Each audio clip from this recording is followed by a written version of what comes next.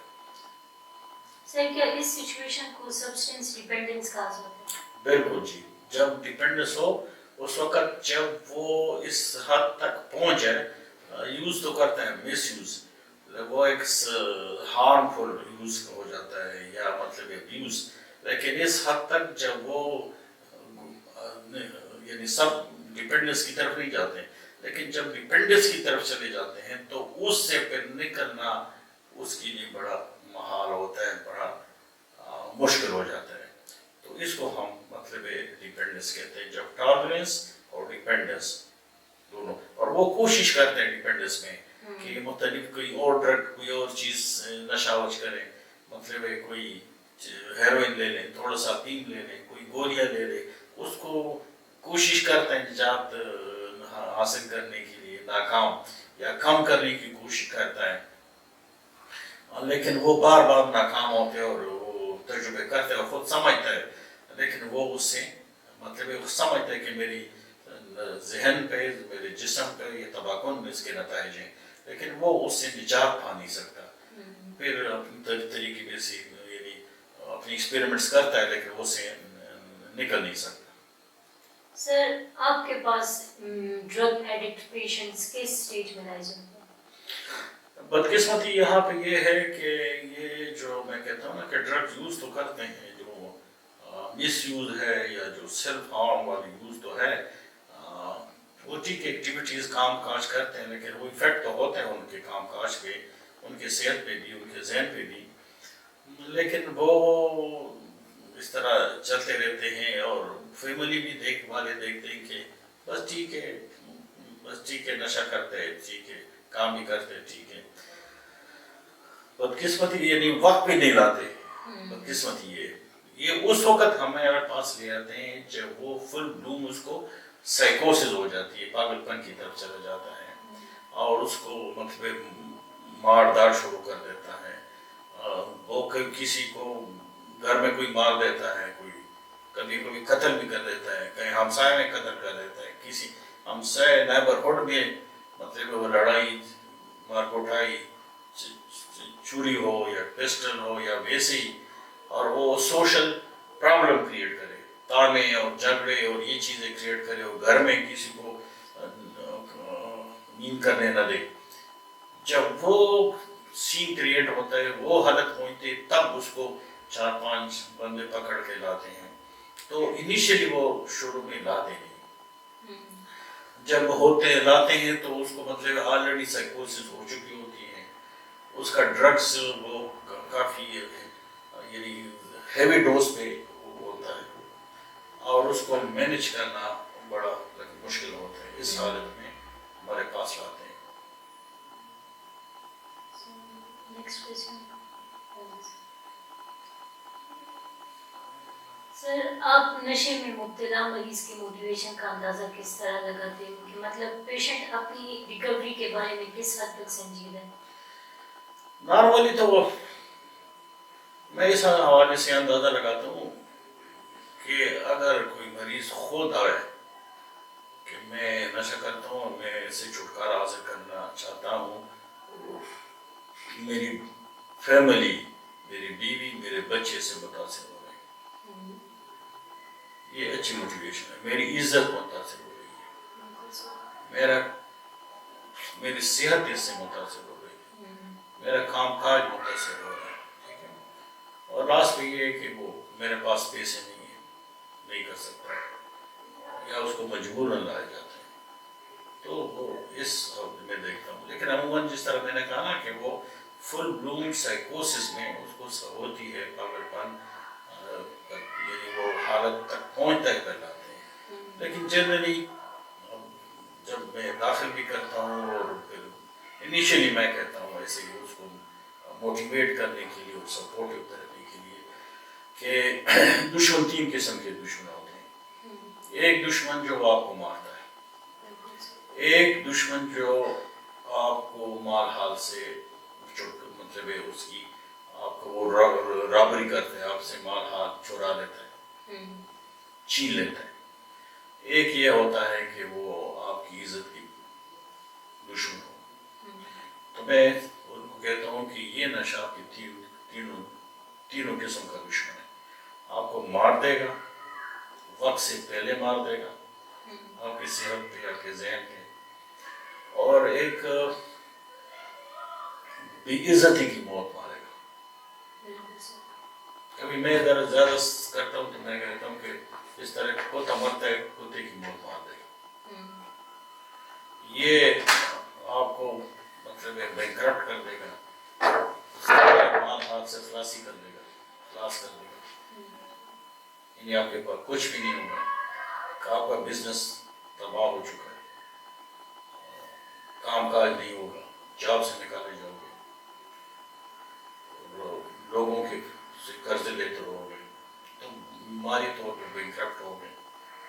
اور پھر انسان جو کچھ کرتے عزت کے لیے کرتے ہیں، تو پھر یہ ہے کہ بے عزتی کا باعث بھی ہے کہ یہ پوڈری ہے، یہ لڑکا نشئی ہے، یہ آئس پیتا ہے، یہ چرس پیتا ہے. تو تمہارا گھرانہ ایک بے عزتی کے سامنا اس کو کرنا پڑتا ہے، اور تمہارے بچوں پہ بھی، تمہارے بیوی پہ بھی اس کے اثرات ہوتے ہیں. تو میں اس کو کوشش کرتا ہوں کہ کروں کہ یہ اس سے واحد راستہ یہ ہے کہ تم اس سے خلاصی پالو. اور پھر ہم کہتے ہیں کہ ہم آپ کی ہیلپ کریں گے، ایک سپورٹیو تھیراپی دیتے ہیں، موٹیویشن دیتے ہیں کہ آپ کی ہیلپ کریں گے. آپ کو ہم مطلب جب ایڈمیشن کے لیے ہو تو آپ کو اچھے ماحول میں رکھیں گے، اچھی خوراک ہوگی، اور دوائیاں اس طرح ہوگی کہ آپ کی جو تکلیف ہے وہ کم سے کم تر ہوگی اور چند دن ہوگی، باقی آہستہ آہستہ تم اس سے نکلاؤ گے. لیکن میں اسے تیار بھی کرتا ہوں کہ تھوڑی بہت اگر بے چینی ہو، بے خوابی ہو، درد ہو، شروع میں ہوگی، لیکن اس کے بعد تم اس سے نکل آؤ گے. اگر میں آپ کو اس طرح کوئی چیز دوں کہ آپ کو بالکل تکلیف نہ ہو، تو پھر اس کا وہی الٹرنیٹ ہوگا، وہی متبادل کوئی چیز، نشہ اور چیز ہوگی. تو یہ مشکل اس لیے ہے کہ اس سے ذرا نکلنا مشکل ہے. تو ہم اس میں ہیلپ کریں گے، اور اس عذاب سے نہیں گزرو گے. اگر تم خود اس سے اس کو سٹاپ کرنا چاہو گے یا اس کو یعنی بند کرنا چاہو گے، تو وہ جو عذاب سے قیامت سے گزرو گے، اس قیامت سے عذاب سے آپ کو ہم گزرنے نہیں دیں گے.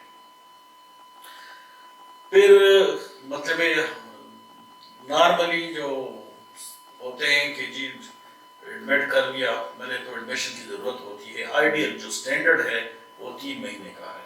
انٹرنیشنل ماڈل جو ہے 3 مہینے کا ہے.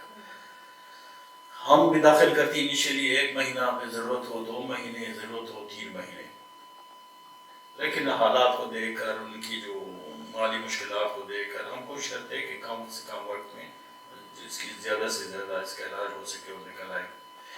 تو ایک تو یہ ہے کہ انیشلی مطلب ہے اس کی جو سائیکوسس ہے اس کو کنٹرول کرنا ہے. وہ ڈرگس فارمو تھراپی سے کبھی کبھی وہ سیفٹی میجر بھی رکھنے پڑتے ہیں کہ خود کو نقصان نہ پہنچے کسی اور کو. کبھی کبھی اگر بہت زیادہ ڈیلیوٹڈ ہو، بڑا ایگریسو ہو، تو اگر ای سی ٹی الیکٹرو کنولسیو تھراپی کی ضرورت ہوتی ہے، جو بجلی کا علاج کہتے ہیں شارٹ. تو ان کو سمجھا دیتے ہیں کہ اس طرح نہیں کہ ہم تار کھینچ کے شارٹ دیتے ہیں. وہ اپنا مشین ہے ڈاکٹری کا، مریض کو انیستھیزیا دیتے ہیں، نشہ دیتے ہیں، مریض کو پتہ نہیں ہوتا. چند دن اس کو نتھنگ بائی موت رکھتے ہیں، کچھ کھلاتے پلاتے نہیں. جس طرح آپریشن کے لیے خالی پیٹ رکھنا پڑتا ہے، پھر تھوڑا سا انیستھیزیا دیتے ہیں، پھر 3 سیکنڈ کے لیے وہ ایک ڈاکٹری کا کرنٹ دماغ سے گزارتے ہیں. تو وہ دوائیاں جو امبیلنس ہے، جو غیر متوازن ہے، وہ اپنی توازن میں بیلنس میں آ جاتی ہے، اور اس کے علامات جلدی کنٹرول ہوتے ہیں. تو پھر مطلب ہے کہ اس کی سائیکوسس ہم کنٹرول کرتے ہیں. پھر ڈیٹاکسیفیکیشن بھی ساتھ رہتی ہے کہ یہ ڈیٹاکسیفائی ہو جائے، اس کے علامات جو بے چینی ہے، درد ہے، نیند کا مسئلہ ہے، یہ کنٹرول ہو جائے. اس کے ہم مریض کے پاس ہمارا